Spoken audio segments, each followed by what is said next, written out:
En los últimos 10 mundiales, la selección mexicana ha despertado todo tipo de emociones entre sus aficionados. Desde la indignación por la ausencia en Italia 90, pasando por la profunda decepción de las eliminaciones del 94 y 2006, hasta la indiferencia que acompañó sus participaciones en 2010 y 2018. Por ello, cada vez que se habla de la actuación de México en las Copas del Mundo, suele existir algún pero. Sin embargo, esa dinámica cambia cuando la conversación llega a Brasil 2014. Ya que desde el aficionado general hasta el experto de las pizarras coinciden en que el Mundial de Brasil 2014 fue y ha sido la mejor justa mundialista que ha hecho la selección mexicana en las últimas décadas. Pero, ¿realmente fue así? ¿De verdad México alcanzó en Brasil su punto más alto de los últimos años o simplemente estamos recordando aquel torneo a través del filtro de la nostalgia? Esa es la pregunta que intentaremos responder hoy. ¿Por qué Brasil 2014 sigue siendo considerado por muchos el mejor mundial de México en los últimos 30 años? Así que, sin más preámbulos, comencemos. Y tú bailando, bailando, bailando y yo llorando, llorando, por ti me voy muriendo mientras baila. Una de las grandes razones por las que el Mundial de Brasil 2014 está muy bien valorado entre todos los aficionados mexicanos fue porque realmente no se esperaba nada de la selección. El contexto en el cual llegaba el combinado tricolor a la Copa del Mundo era uno de los peores que ha habido en los últimos 8 mundiales. Esto debido a su terrible proceso para calificarse a la Copa del Mundo durante el hexagonal final. En 10 partidos apenas consiguió 2 victorias, una ante una débil Jamaica en Kingston y otra frente a Panamá gracias a un espectacular gol de chilena de Raúl Jiménez. Más allá de sus triunfos, el balance fue desolador, 5 empates y 3 dolorosas derrotas, entre ellas el histórico aztecaso frente a Honduras, la ya habitual derrota por 2-0 ante Estados Unidos y el fracaso contra Costa Rica, partido en el que México quedó matemáticamente eliminado de la Copa del Mundo al menos por unos minutos. Todo esto acabó con la ilusión de gran parte de la afición, ya que la selección mexicana no solo era incapaz de mostrar un buen nivel futbolístico, sino que tampoco lograba imponer condiciones ante selecciones que sobre el papel contaban con menos talento individual, como Panamá, Jamaica o Honduras, generando un ambiente bastante hostil entre la afición y el conjunto mexicano.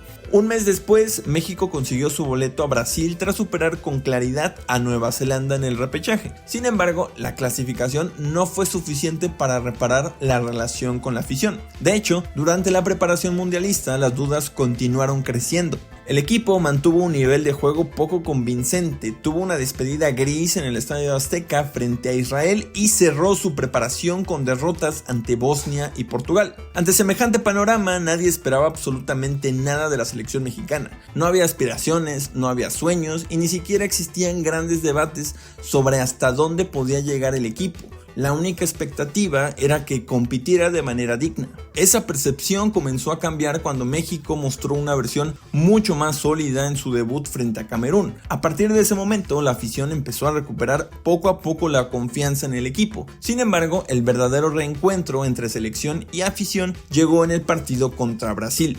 Aquella tarde, Guillermo Ochoa acaparó los reflectores del mundo gracias a una de las mejores actuaciones de toda su carrera, siendo la pieza fundamental para que todo el equipo realizara un gran partido, compitiendo de tú a tú contra el anfitrión y demostrando una personalidad que nadie esperaba semanas antes. La conexión terminó de consolidarse en el encuentro frente a Croacia, con una contundente victoria por 3-1, sellando su clasificación a los octavos de final y desatando la euforia de todos los mexicanos, haciendo que en apenas 3 semanas una selección que había sido duramente criticada y con razón lograra recuperar por completo el respaldo de la afición.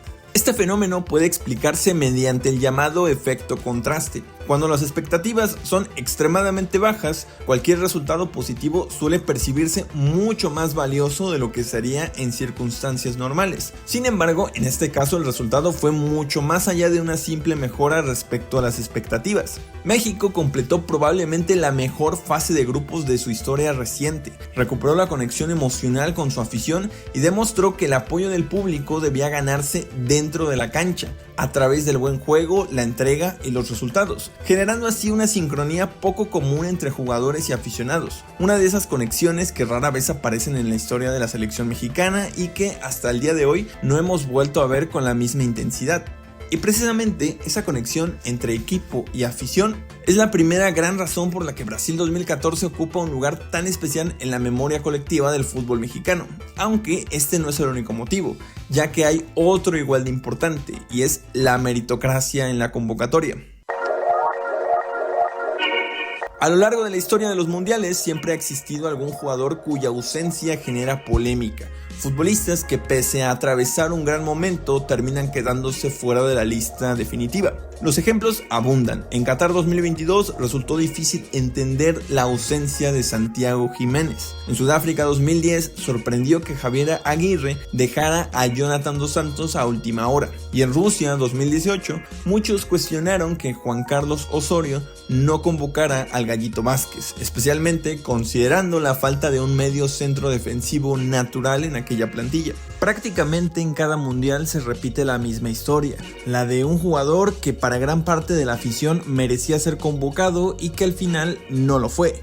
Pero en Brasil 2014 pasó todo lo contrario. Por primera vez en mucho tiempo, la convocatoria generó un consenso casi absoluto. Más que discutir quién faltaba, la mayoría coincidía en que los 23 seleccionados eran efectivamente los mejores jugadores disponibles para representar a México en ese momento. Y eso se reflejaba en el once titular. La gran mayoría atravesaba un buen momento futbolístico, tenía continuidad en sus clubes y sobre todo había ganado su lugar por rendimiento antes que por nombre o jerarquía. Quizás el mejor ejemplo de esto es el Gallito Vázquez, que aunque no había formado parte importante del proceso mundialista, su extraordinario nivel con León fue tan evidente que terminó metiéndose en la lista definitiva a pocos meses del torneo, dejando fuera a Jesús Zavala. La convocatoria también mostró una clara intención de iniciar el relevo generacional. Futbolistas que habían conquistado la medalla de oro en Londres 2012 como Raúl Jiménez, Héctor Herrera, Marco Fabián, Diego Reyes y Miguel Ponce recibieron la confianza del cuerpo técnico por encima de jugadores más veteranos como Gerardo Torrado, Omar Bravo, Johnny Magallón o Severo Mesa. Incluso los elementos con un rol más secundario del plantel, como Isaac Brizuela o Alan Pulido, podían justificar plenamente su presencia gracias a su rendimiento reciente. Y por si fuera poco, tampoco se puede argumentar que hubiera una gran estrella ausente por una decisión técnica, ya que Miguel Herrera intentó convencer a Carlos Vela para regresar a la selección y disputar el mundial, pero el delantero decidió mantener su postura y rechazó la convocatoria. Por todo ello, Brasil 2014 representa uno de los pocos casos en los que la lista mundialista de México generó más aprobación que controversia. No hubo grandes escándalos, no hubo ausencias imposibles de explicar y tampoco la sensación de que alguien estuviera ocupando un lugar por favoritismo. Simplemente fueron los mejores jugadores disponibles en el momento adecuado. Por otro lado, tampoco podemos olvidarnos de nuestro querido Johan Cruyff, quien firmó uno de los mejores mundiales que ha tenido un entrenador mexicano gracias a un planteamiento tan sencillo como efectivo. Miguel Herrera no intentó reinventar la rueda, optó por utilizar el sistema que conocía a la perfección y que le había dado enormes resultados en el América, el 5-3-2. Lo mejor de todo es que supo adaptarlo a las características de la selección mexicana, logrando que encajara casi a la perfección con los jugadores disponibles. En defensa, la línea de 3 estaba conformada por El Maza y Héctor Moreno como marcadores, mientras Rafael Márquez actuaba como líbero, una posición que le permitía aprovechar toda su experiencia, liderazgo y capacidad para iniciar el juego desde el fondo. Por las bandas, Paul Aguilar y Miguel Ayun funcionaban como carrileros de recorrido completo, aportando amplitud en ataque sin descuidar sus responsabilidades defensivas. En el medio campo, Gallito Vázquez, Andrés Guardado y Héctor Herrera conformaban una de las líneas más equilibradas que ha tenido México en los últimos años. Mientras tanto, al frente, Giovanni Dos Santos y Oribe Peralta formaban una dupla dinámica y complementaria. capaz de asociarse entre sí, atacar los espacios y conectar constantemente con los carrileros y los mediocampistas. El resultado fue sorprendente, un equipo que durante más de un año había acumulado críticas, dudas y actuaciones decepcionantes, terminó mostrando un funcionamiento colectivo sobresaliente. De repente, aquella selección que parecía destinada al fracaso comenzó a jugar con personalidad, orden e identidad. Y eso es precisamente una enorme razón por la que es tan especial Brasil 2014.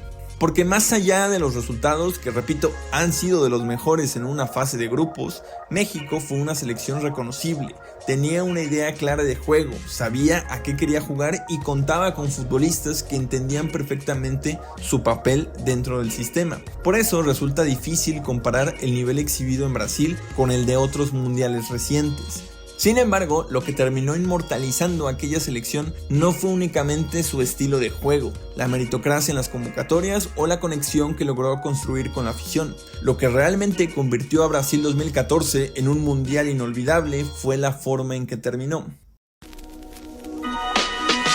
Tras una extraordinaria fase de grupos, la afición volvió a soñar como hacía tiempo no lo hacía. Por primera vez en años, la posibilidad de trascender parecía real. El cuadro eliminatorio alimentaba la ilusión. Si México lograba superar a Holanda, en cuartos de final podría enfrentarse a Costa Rica o Grecia, y más adelante intentar dar la sorpresa ante una Argentina que no terminaba de convencer. Así de esquizofrénicos estábamos en ese momento. Por supuesto, antes se tenía que superar a la poderosa Holanda, una selección que llegaba como una de las mejores del torneo después de aplastar a España y firmar actuaciones espectaculares durante la fase de grupos.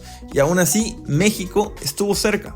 Durante gran parte del partido parecía que la historia estaba de nuestro lado. Guillermo Ochoa seguía realizando atajadas imposibles. La defensa resistía cada embate neerlandés y el gol de Giovanni Dos Santos había puesto a soñar a todo un país. Pero entonces llegaron los últimos minutos. El empate de Sneijder, la polémica jugada que desembocó en el famoso no era penal y el gol de Huntelaar concretaron una de las eliminaciones más dolorosas en la historia reciente de la selección mexicana. Lo que hizo tan difícil superar aquella derrota fue que, por primera vez en mucho tiempo, la decepción no provenía de un fracaso, sino de una oportunidad real perdida. En Qatar 2022 nadie esperaba demasiado y aún así el equipo decepcionó. En Rusia 2018, pese al histórico triunfo contra Alemania, gran parte de la afición asumió que tras perder contra Suecia, Brasil sería un obstáculo casi imposible de superar. En Sudáfrica 2010 y Alemania 2006 ocurrió algo similar. Dolía perder, pero en el fondo se entendía que el rival también era superior. Brasil 2014 fue diferente, porque durante varios días millones de mexicanos creyeron genuinamente que aquella selección podía llegar más lejos. No era una ilusión construida únicamente por el optimismo de la afición, era una sensación respaldada por lo que el equipo había mostrado dentro de la cancha. Incluso comparada con las eliminaciones del 94 y 2002, la de Brasil 2014 dejó una herida especial, no solo por la manera en que ocurrió, sino porque todo parecía alinearse para que la historia fuera distinta.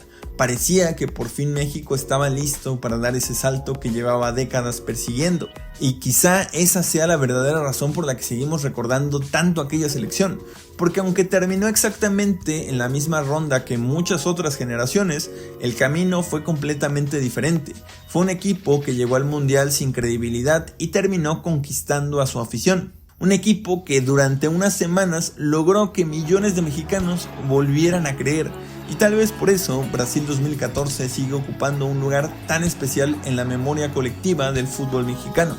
No porque haya sido la selección que más lejos llegó, sino porque fue una de las pocas que nos hizo sentir que realmente podíamos llegar más lejos. Y quizás, solo quizás, en este Mundial 2026 podría volver a repetirse esta historia, solo que con un mejor final. Si te gustó el video, no olvides dejar tu like y suscribirte para más contenido. Gracias por verlo y nos vemos en los próximos. Adiós.